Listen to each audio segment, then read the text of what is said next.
We are exploring the outskirts of the Acropolis, where history and nature collide in beautiful harmony. The Acropolis is one of Greece's most prized locations, drawing in tourists from around the world to see its magnificent beauty and ponder on the origins and timeline of these gargantuan structures. Whilst most people focus on the history and grandeur of the site, this location is actually home to an abundance of wildlife thanks to its dry, rocky scrubland habitats, warm and arid conditions typical of the Mediterranean climate, creating the perfect environment for reptiles and the insects that they feed on, which both can be found basking in the sun or darting between crevices. Due to its urban surroundings being located slap bang in the heart of Greece's capital, Athens, there are an abundance of rodents such as rats and mice, which draw in many birds of prey that can be seen circling the area. Exploring the outskirts of the Acropolis is not just about discovering ancient ruins, it's also about connecting with the natural world that thrives in this historic setting. We soon came across one of the Acropolis's reptile inhabitants, the Marginated Tortoise, casually roaming and munching on the grass near the ancient ruins.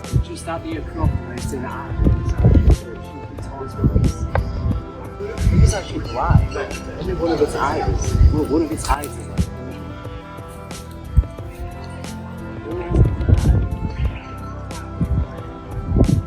So sad. People probably attack it. Look at his shell. It's like all rigid around his back, and then it's like his head.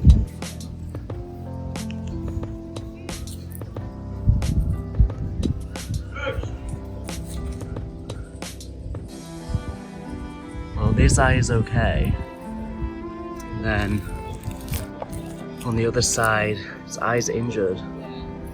Well, like completely gone actually.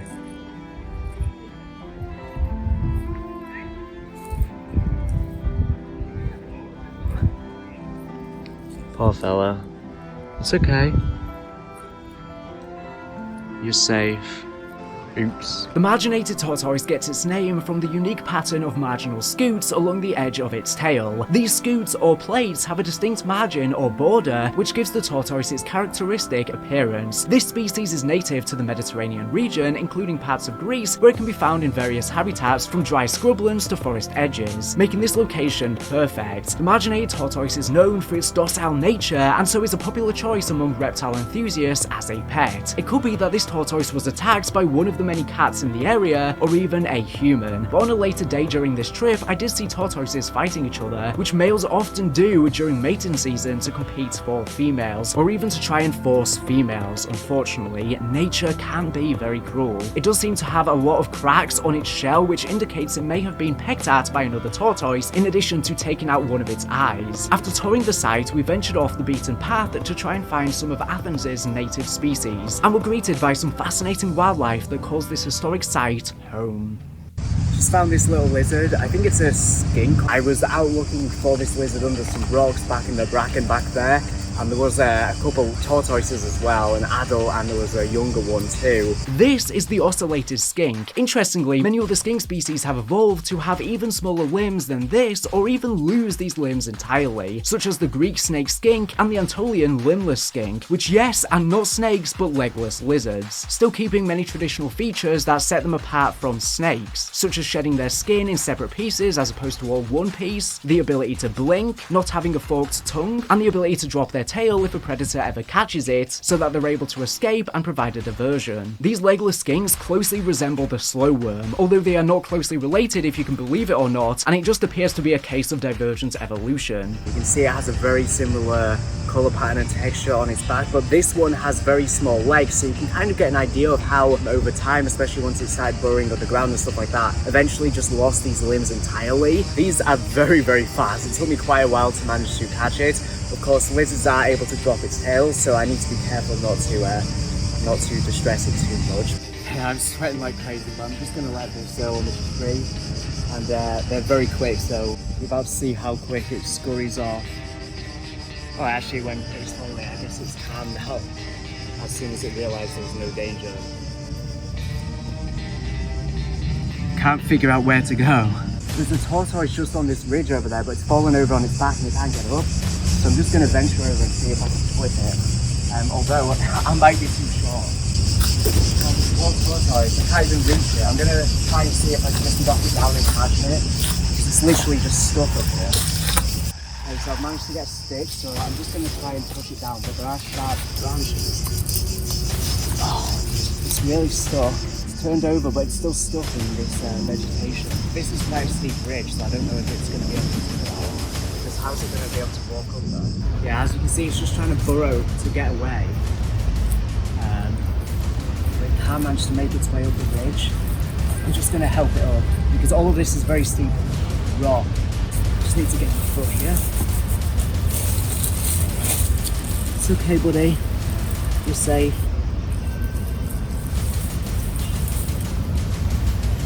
So beautiful though. Okay. I'm just going to go up, try and let it go. Back up here. Okay, so I've just brought it to the other side to the ridge where there's a water stream, almost dried up ice stream that's trying to make its way to the water and it just got stuck on the ridge. So I'm just going to let it go here. I think they're a bit stressed out though, since obviously they probably thought I was a predator. There are tons of cats all over Athens, so I'm wondering if the one that I saw earlier that had a missing eye might have been attacked by a cat or a hawk or something. I think this is actually the same tortoise that I saw earlier on the rocks, and I saw a young one behind them as well. And off they go down to the ridge, which is, as I was saying, I assume this is probably where they wanted to head, and just got stuck whilst they were trying to get down this ridge here. But these tortoises seem pretty common all over this place. And yeah, as you can see, they're just coming right back up this ridge. Maybe they were trying to cross the ridge as opposed to actually try and get to the water. But obviously they got stuck trying to do so, but I think they're just trying to hide away in this bush here. It's just crazy how much wildlife there is in this very secluded part of the city, and it's just amazing since I come from the UK and there's pretty much no wildlife anywhere, even when you go into the actual wilderness sections. But here, slap bang in the middle of the city, in a place which is quite littered and polluted around here, there's still lots to see. Like in the short span of being here, there's been many parrots, which of course are introduced, they're non-native, but still I've seen falcons in the sky, 2 tortoises, many lizards. It's just crazy how stripped back the UK is of wildlife, especially for reptiles and amphibians, of course, since we only have 6 native species of reptile and 6/7, depending on if you count bullfrogs, native amphibians. But yeah, there's just so many cats all over the city, and whilst they look very cute, unfortunately a lot of people do attack them, since they just don't like how many of them there are here. But I do think probably, unfortunately, they do harm the tortoises. I saw when the tortoise was moving towards some cats, the cat started hissing at it, so I wouldn't be surprised if that's why the one earlier was missing an eye. But the cats themselves get attacked by lots of things. I saw one the other day that someone had chopped off its ears and blinded it in one eye. It's just disgusting what humans do for literally no reason, just for fun. It's just astonishing. Just down here was where I was looking for the lizard, the skink, under all of these rocks, and it was very, very fast. I was literally having to go from rock to rock because it kept quickly going under the next one, and eventually managed to get it. And yeah, I saw the 2 tortoises at the back over there, and then after I caught the skink, filmed it down there, and then heard some rustling in the background and noticed the tortoise I had saw that was previously up here on the ridge had tried to make its way down the ridge, down the cliff face, and accidentally gotten stuck.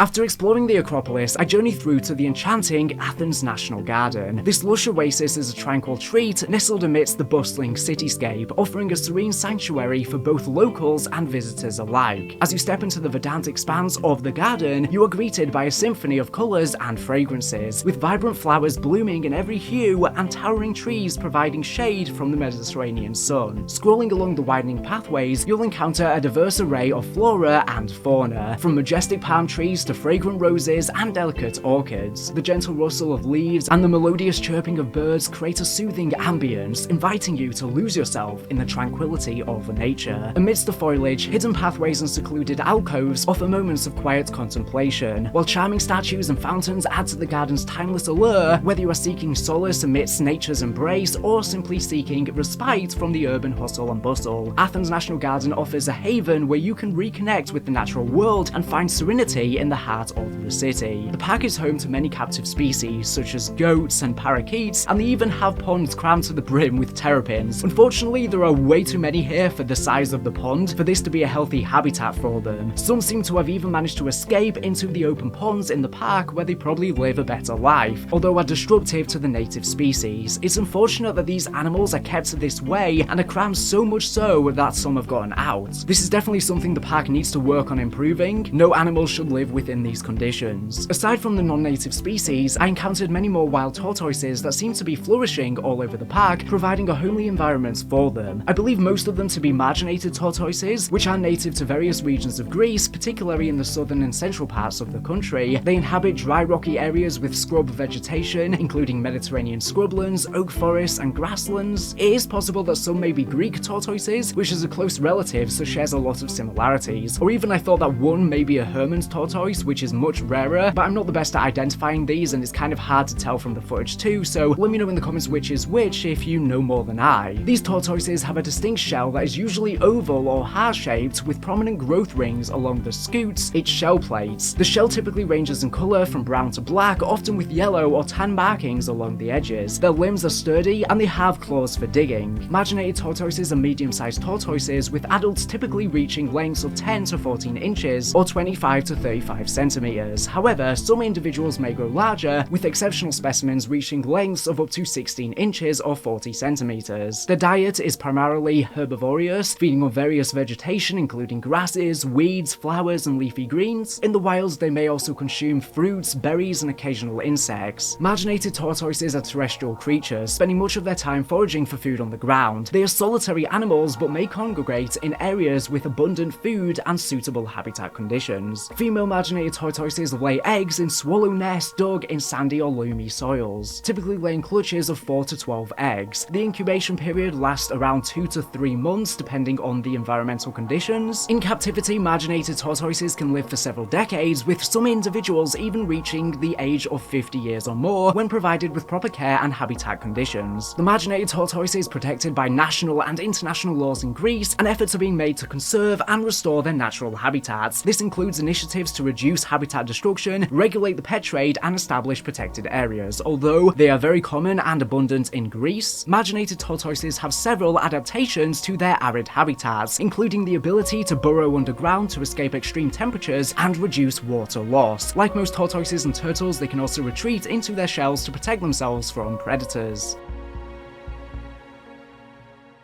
Nestled just south of Athens, Greece, Lake Vouliagmeni is a breathtaking natural wonder known for its tranquil beauty and therapeutic waters. Carved into the ancient landscape, this hidden gem offers a serene escape from the bustling city life. Surrounded by lush greenery and rugged cliffs, the lake's crystal clear waters beckon visitors to immerse themselves in its rejuvenating embrace. With temperatures remaining warm year-round, the lake provides the perfect setting for relaxation and leisurely exploration. Whether you are lounging on the sun-kissed shores, indulging in a swim, or simply marveling at the picturesque scenery, the lake promises an unforgettable experience immersed in the pristine beauty of nature. With that said, after a long time relaxing in the lake, I decided to explore to see what reptiles I can find.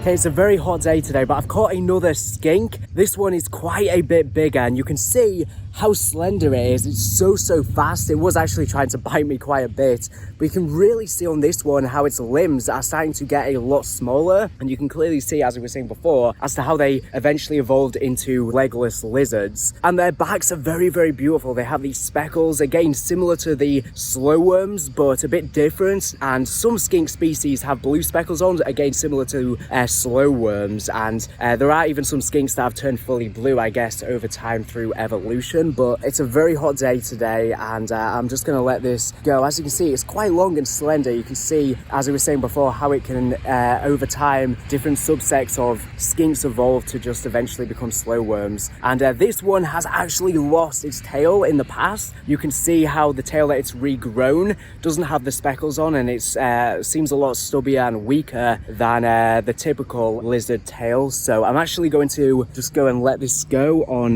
this rock down here, and it will be off very, very quickly. You can see how just long and slender it is though, as it just hides away in this bush. And yeah, very nice find. I've just started walking along this this mountain range here by a lake. Hopefully we can find some snakes or some other species. I keep seeing skinks everywhere. I saw a tortoise earlier as well, just walking along the side of the road whilst we were on the bus. But there should be a lot of species here, so hopefully we get lucky and find something new.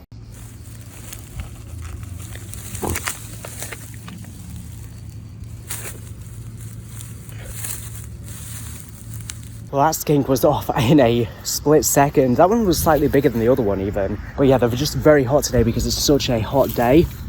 Which means that, of course, since they're cold-blooded, they're able to move a lot faster. I've noticed what skinks do though is, although they're quite fast, they'll immediately shoot for the nearest vegetation. As soon as they get there, they'll usually just stay still, since they don't think you can see it. And then it'll only move if you try and approach it from there on out. But yeah, it's so hot today.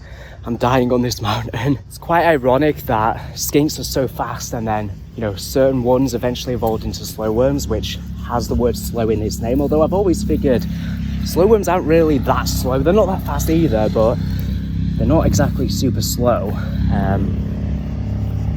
But often when you do find them, they just don't move. I think that's just because they're startled, or maybe they just feel safe. I don't exactly know. Maybe they're just trying to freeze and then try and hope that a predator doesn't notice them, and just hopes they blend in with the environment. But yeah, skinks shoot off straight away. It's just very interesting how evolution works. As we were saying, these skinks that I've been finding, they have such small little stubby legs, but they're able to move so quickly with them. And then, you know, certain ones eventually evolved losing those limbs entirely. I'm just flipping rocks here, trying to see what I can find. But because the skinks are so small, slender and fast, and their legs are so small, especially when they're moving, you don't really notice them. They can be mistaken for snakes very easily, which I'm sure people do all the time, and even try and falsely kill them even though they're no threat. The most you'll get is a little bite if you do pick one up, but ideally you probably shouldn't be. They would be off in a shot before you're even able to see them, posing no threat to humans at all. There's just a little adder or a viper down here. It's just hiding underneath. I wasn't quite sure if they had this species here, but apparently they do.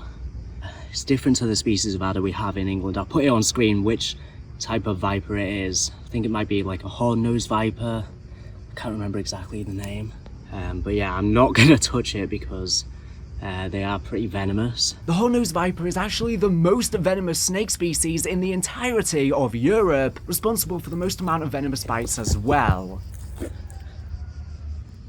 Was just sticking his head out, tasting the air. That's why I have to be careful when lifting up these rocks and logs, because there might be something venomous underneath.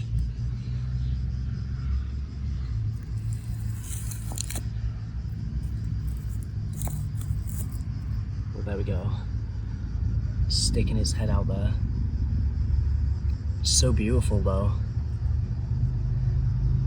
Its zigzag is a lot less defined than the zigzag of the European viper. That's the only venomous snake in England. There's quite a few species of vipers here in Greece though. But yeah, I'm not going to touch it because it is quite venomous, and of course it just wants to be left alone. There's nothing really to be afraid of these snakes, like as long as you are careful, and if you aren't actively trying to look for them like I am, stupidly, mainly out of intrigue, then you'll probably never even encounter one in your life. And if you are lucky enough to do so, if you just leave them alone, As you can see, it's not even afraid of me, it's just moving slowly, just trying to feel its surroundings. I think because I haven't continued to try to move towards it, it knows that I'm not really a threat. As you can see, it's just trying to move. Oh, because I accidentally just moved a little bit whilst I stepped backwards. It's now a little bit scared because it sensed the vibrations and it's a little bit worried.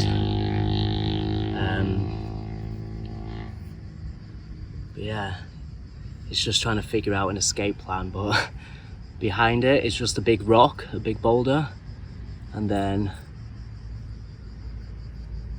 I am of course on this side, so it's just trying to figure out how to get away, and it doesn't want to go anywhere near my shadow. Okay, now it's getting defensive and just sort of curling up into a little ball as it turns around. Yeah, I think it knows there's nothing really to be afraid of. It's not trying to like rush or get away really quickly. It's actually allowing me to get some pretty nice shots of the snake. I need to be careful though, my shoe is literally here and the snake is just here. Problem is it's gone back under the rock, which I lifted up to where I found it. I'm just checking there's nothing under there as well. But I want to lift the rock back because when you are lifting rocks, it's always best to leave them in the place you found them so that you don't disturb the habitat as much. So I'm going to try and see if I can lift it back. Of course, that'll leave the snake exposed. Oh, there it is. It's just slithering away down there.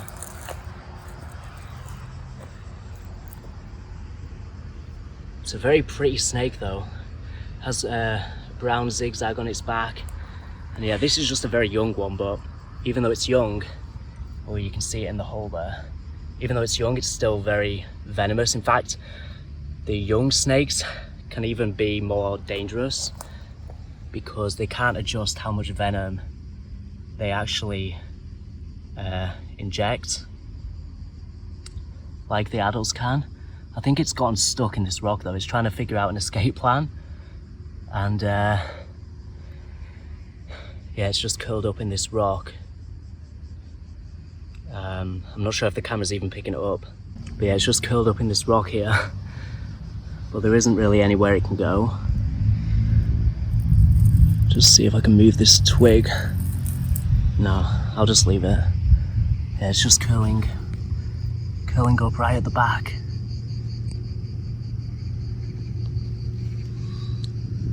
It's just getting up right against the rock as tightly as it can. And I guess hoping that I'll move away since it thinks I'm a predator, which of course I'm not.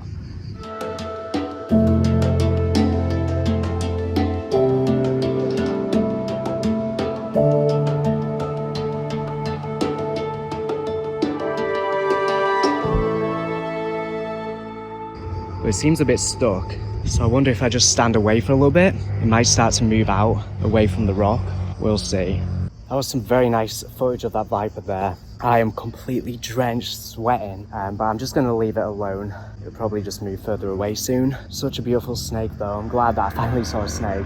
And one of the better ones to see. I was hoping to see one of them, especially. There's many non-venomous species here, but I haven't found any. And this one's quite rarer. The habitat is just a rocky, very hot mountain. It's the perfect habitat for them, so they can bask and warm up.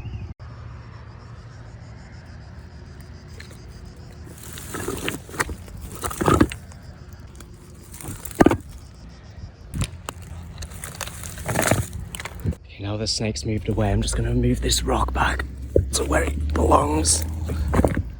There we go.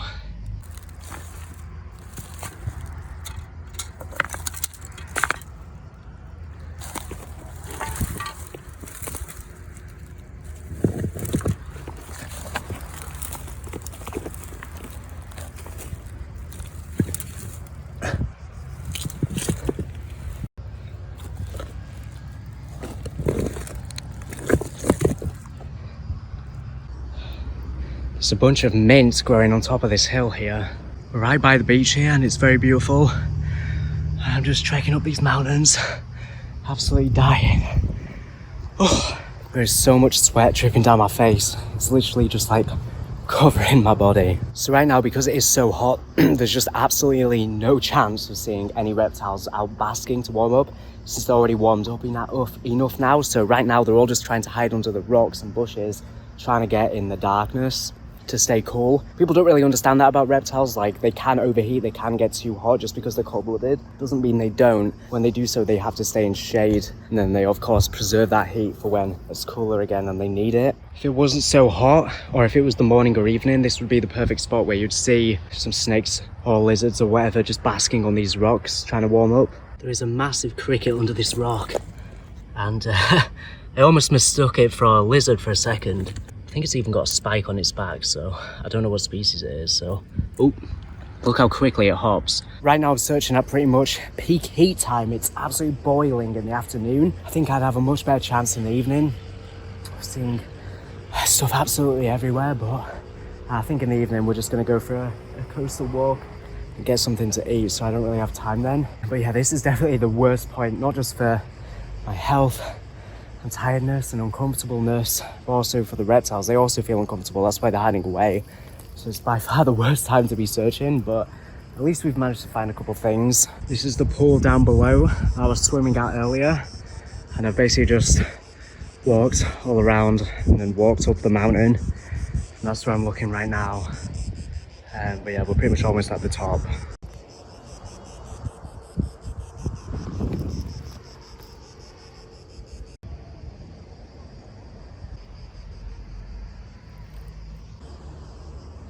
So I made it to the top of the hill. I'm just walking back down to the lake now, and as I was saying about the skinks, like, I just saw one under a rock, and I've noticed they do start trying to dig away. Of course, they eat a lot of worms. That's one of their primary prey, as well as ants. Yeah, the skinks, they're so quick though. Like, I've caught lots of lizards before, and skinks are definitely the fastest I've seen so far. And just as I'm walking back, the clouds have started to come in and it started to cool down a bit, so it's actually probably a lot better to see stuff now. But yeah, I'm basically just going to go back down to the pool and cool down. Literally just as I was saying that, I lifted up a brick. There was another skink under, and it actually managed to dig away really fast to escape, so I guess they are good diggers.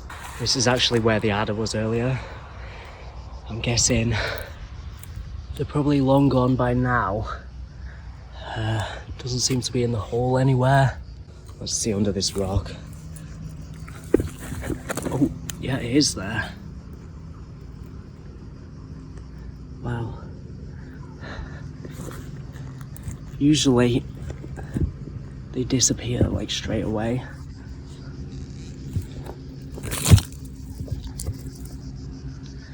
Once they've been found. Let's see if I can see it. There it is. Let me just put this rock back. Okay, once again it's done the same thing it did last time and go underneath this boulder, so I'm going to flip it back once again. But yeah, I'm not touching it for sure. Let me just flip this back. There it is. Such a beautiful snake.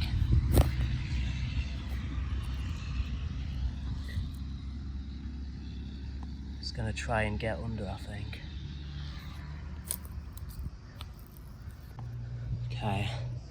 So yeah, there was the adder once again, but I think that's pretty much the only one we're gonna see today, since I'm heading back down the cliff. I'll put the actual Latin name on screen, since of course they'll have many different names depending on the culture and language. That's definitely been the best thing I've seen today. Just hope I can find a non-venomous snake at some point on this trip so I can showcase it a bit better for you. Someone's left a cushion out here, and I actually wonder if there might be something underneath. Usually human-made objects actually provide good environments for reptiles, even though typically they're not very good for the environment, but they provide a lot of shelter.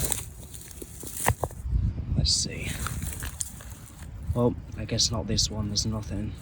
This is actually the nose-horned viper, which is native to various regions across southeastern Europe, including the Balkans, Italy, and Greece of course, and other parts of the Mediterranean. It thrives in rocky, mountainous habitats with sparse vegetation, where it can easily conceal itself amongst the rocks and boulders. As its name suggests, the nose-horned viper is characterized by the presence of two horn-like projections on its snout, giving it a distinctive appearance. These horns are actually elongated scales that serve as a sensory function, helping the snake to detect vibrations and changes in its environment, which is why it's slowly moving its head in all directions, feeling out its environment and trying to determine if I am a threat. It has specialized heat-sensing pits located between its eyes and nostrils, allowing it to detect the infrared radiation emitted by warm-blooded prey, even in darkness or low light conditions. The nose-horned viper has excellent camouflage, with its coloration and pattern bleeding seamlessly with its surroundings. Its distinct zigzag pattern is common on many other viper species too. This allows it to remain hidden from both predators and prey, making it a highly effective ambush predator. Like all vipers, the nose-horned viper is venomous. Its venom is primarily hemotoxic, containing a combination of toxins that can cause tissue damage, internal bleeding, and other serious effects in its prey. And whilst its venom is potent, the nose-horned viper is generally not aggressive and will only strike if threatened or provoked. Kind of like I'm doing now, but even then, it's not trying to strike me at all, it's just trying to get away.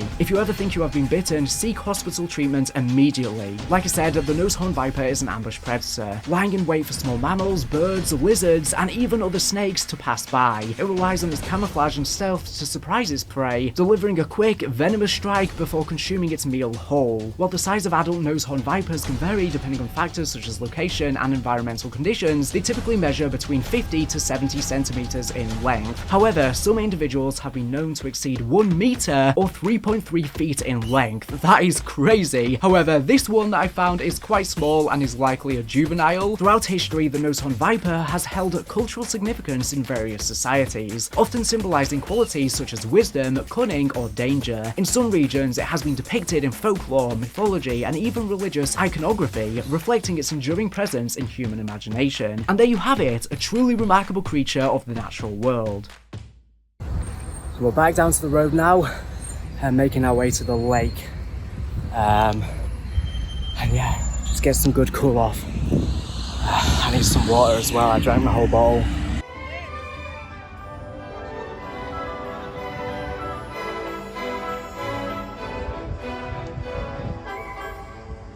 After venturing off the mountain and encountering the skink and viper, I decided to head back to the tranquil shores of the lake to unwind and relax. As I sat by the water's edge, I couldn't help but notice the small fish nibbling at my feet, gently removing dead skin and providing a natural spa experience.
Feeling rejuvenated, I embarked on a leisurely coastal walk, soaking in the stunning views of the shimmering sea and rugged cliffs bathed in the warm hues of the setting sun. The salty breeze caressed my skin as I strolled along the sandy shore, listening to the soothing sounds of waves crashing against the rocks.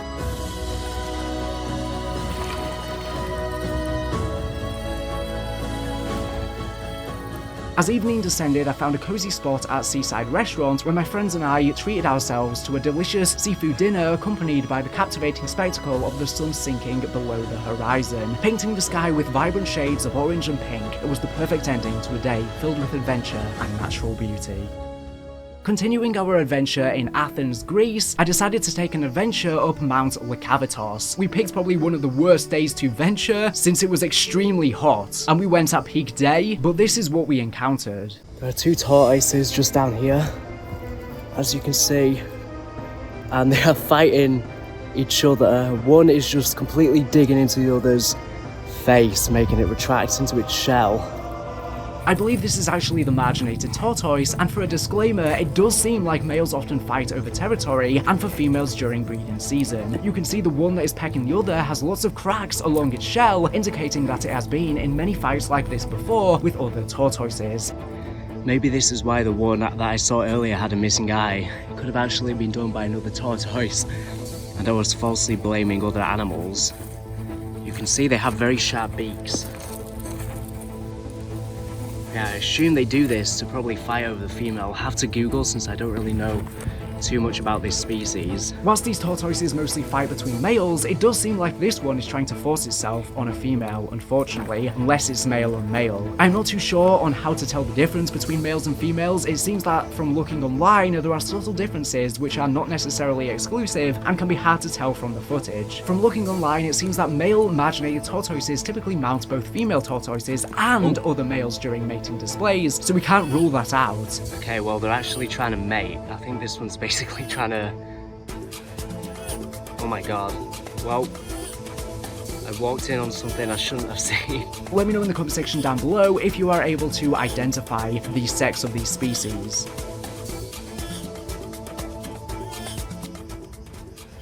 I have no idea if this is consensual. What on earth is going on? This behaviour is part of their reproductive strategy, where males compete for access to females and establish dominance within their societal hierarchy. During mating season, males may display aggressive behaviour, including mounting other males to assert dominance or establish territorial boundaries. However, the primary purpose of mounting behaviour is of course for males to mate with females and facilitate reproduction. Well, either they were fighting to try and the one on top to try and win the other over, or they or this is basically just... I have no idea what's going on right now. It does seem like this particular tortoise species gets very aggressive to one another during mating season. Even from looking online after recording this, most videos I've found of this tortoise seem to display similar behaviour to this. It seems like this is common behaviour for this particular species. The other one seems fine now, it's not trying to struggle. Oh, I guess it is.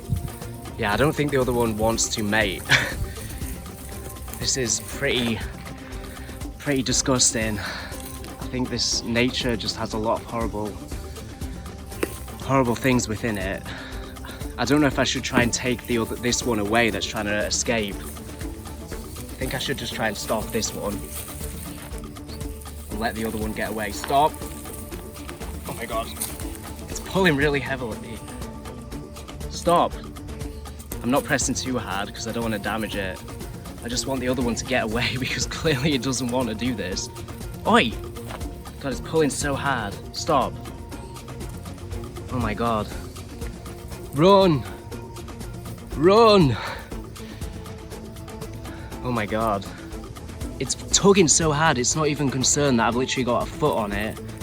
All it cares about right now is trying to mate with this tortoise. Jesus Christ.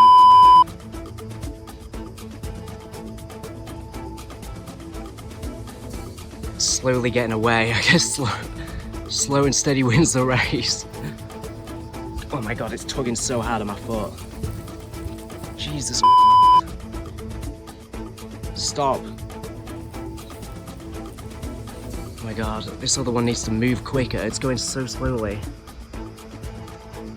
Run! Oh, should have gone downhill, that would have been quicker.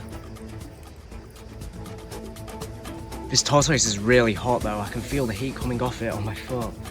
Oh my god, it's struggling so much. The other one's almost gotten off that ridge. I feel like as soon as I take my foot off of this one, it's just immediately going to chase the other one and be a lot quicker. This one's probably very tired because it was struggling, whilst this other one was trying to it. Jesus. Nature can be really horrible sometimes. It's just getting up over the ridge, slowly. Oh my god, I'm in this glaring heat. This one won't slow down at all. It's just tugging so hard on my foot. Okay, the other one's just made it over the ridge. I mean, I need to give it at least a couple more minutes to get away. Otherwise this one's just gonna chase it. Stop! Talking to it like a dog now. Okay, I'm gonna let it go. Just hope, yes, it's going the opposite way. My god. I have loads of sun cream in my eyes now from sweating. Oh, luckily it's going the opposite way. Finally it gets the message. Run away, you nasty tortoise. Jesus. Oh no. It's going back up.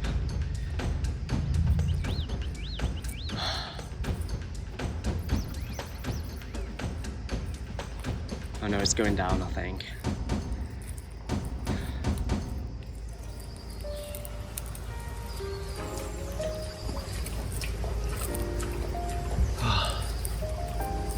I don't know where the other tortoise is. Hopefully it's long gone.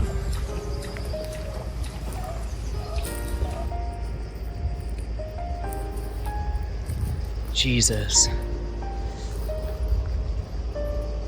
So yeah, I thought they were just competing over a female because lots of reptile species and, well, other species do that. And they do these big showdowns and fight to try and win the mate. Well, I guess that isn't what was happening here. Okay, the tortoise is just going away into that bush. And the other tortoise is just down here on the road.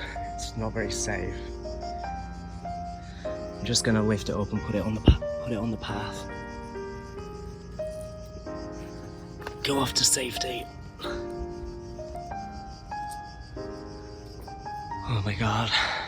Just for a disclaimer, I know there's probably going to be many people in my comment section that will say that I shouldn't be getting involved in the quote-unquote natural order of these species, but whilst I did have a similar thought initially, the longer it continued, I couldn't, in good consciousness, continue to let this ensue. I know some may disagree, and this is the philosophy that Planet Earth and many other wildlife documentaries take unless it is human-influenced pain, but I was just feeling too empathetic for the other tortoise in the moment, and I also do wonder if this can be trained out of the species. For example, many studies have been done on gorillas in captivity and found that removing the aggressive individuals from the crowd tempered violence in the remaining population. And this proves that, at least for gorillas, this is not something that necessarily always has to be this way, and I'm sure similar can be replicated in most species. Again, you can disagree, but this is the ultimate decision I made on the fly in the moment, and I personally think that even in hindsight, it was the right one. But try to keep the comment section civil. I don't want it to turn into a big argument back and forth on the different altering opinions. At least be civil about it, regardless.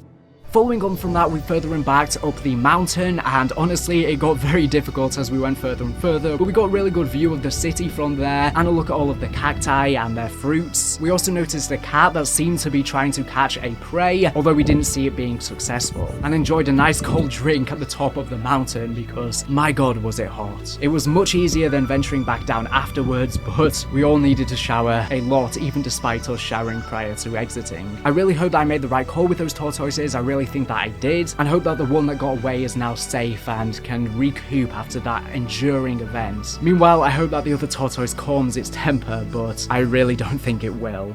On the last day of our adventure, we embarked on a ferry journey to the idyllic Agistri Island, accompanied by the sight of seagulls gliding gracefully overhead and to our sides against the backdrop of the sky. As the ferry cut through the shimmering waters, the rhythmic sounds of the waves crashing against the hull created a mesmerizing symphony. Arriving at the island, we eagerly set out to explore its rugged terrain and discover its hidden gems. Our exploration led us along winding paths that meandered through lush forests and quaint villages, each with its own unique charm. Following a natural trail, we descended a precarious cliff face to reach a secluded beach tucked away from tourists. I guess we are intruding since we are tourists. Nevertheless, it was much quieter than the typical beach. Here, we reveled in the tranquility of the pristine shoreline, taking a refreshing dip in the azure waters and lounging on the soft and under the warmth of the Mediterranean sun. After soaking up the island's natural beauty, we ventured back through the charming villages where vibrant bougainvillea, adorned whitewashed houses and cobblestone streets were common. Along the way, we couldn't resist stopping at small stores and cozy cafes where we sampled local delicacies and indulged in refreshing beverages. As the day drew to a close, we made our way back to the ferry, bidding farewell to the island, with hearts full of cherished moments and a sense of gratitude for the unforgettable experience it had bestowed upon us.